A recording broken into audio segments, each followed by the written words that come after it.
Halos lahat noon ay nasa gitna ng paggunita ng Onda sa mga sementeryo noong November ng taong 1995. Nang sumapit ang gabi ng November 2 hanggang November 3, ang mata ng Super Typhoon ay tumawid sa hilagang dulo ng Catanduanes, Siruma at Quinabucasan Point, hilagang baybayin ng Camarines Sur, Daet at ang natitirang bahagi ng northern coast ng Camarines Norte, Mauban Quezon, Santa Cruz at sa katimugang baybayin ng bayan ng Laguna Lake, katimugang bahagi ng National Capital Region kabilang ang Cavite City, katimugang dulo ng Bataan, partikular ang Mariveles at Corregidor. At syempre bago na uso ang YouTube, at bagong-bago pa lang, ang aking channel kaya siguraduhin mo nang nakasubscribe ka, at pakipindot na rin ang subscribe button, para lagi kang updated sa mga susunod nating video.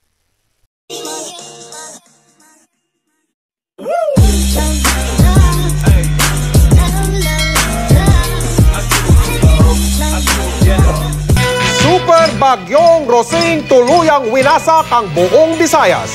Isinama pa ang Luzon, partikular ang Metro Manila. Ako po si Mike Enriquez. At ako naman si Karen Davila. Mga kaibigan, ito ang espesyal na edisyon ng nagsusumigaw ngunit nakangiting programang pangbalitaan sa telebisyon. Sa hapong ito, si Bagyong Rosing, na may international name na Typhoon Angela.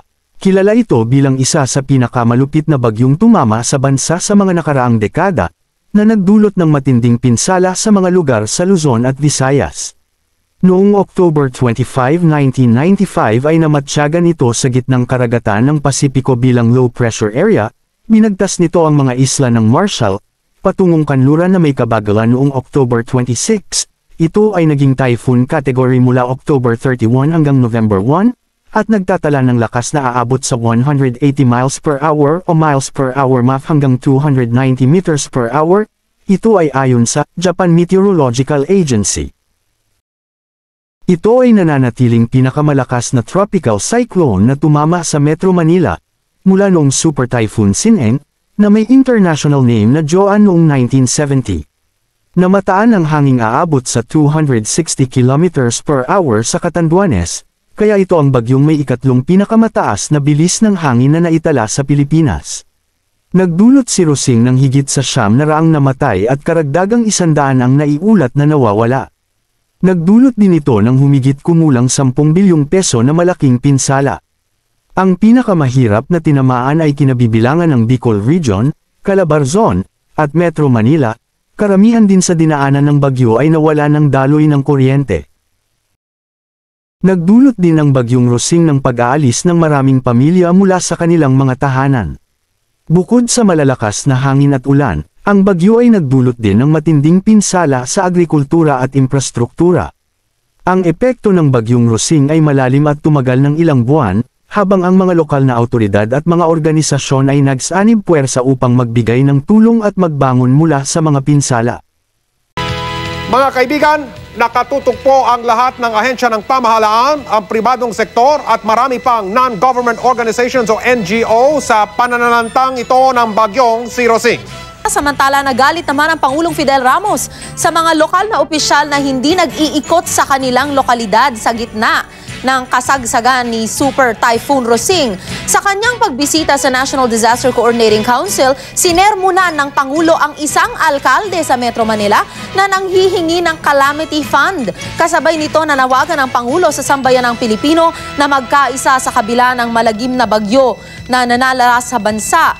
Pinasalamatan rin ng Pangulo ang mga department heads ng DSWD, DILG, DTI, DBM, DOH at DPWH, kasama pa ang media sa pakikiisa sa kanya.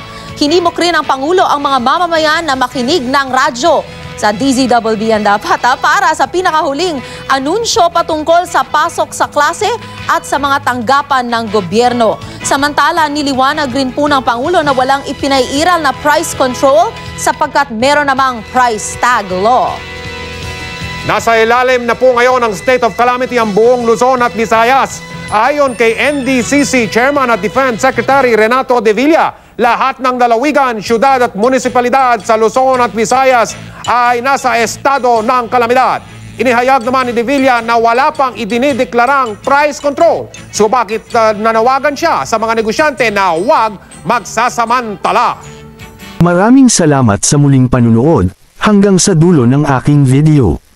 Ano nga ba ang masasabi ninyo sa nostalgic na mga TV commercial noong dekada 80s at 90s? Paki-share naman sa comment section sa baba, mga ka-info.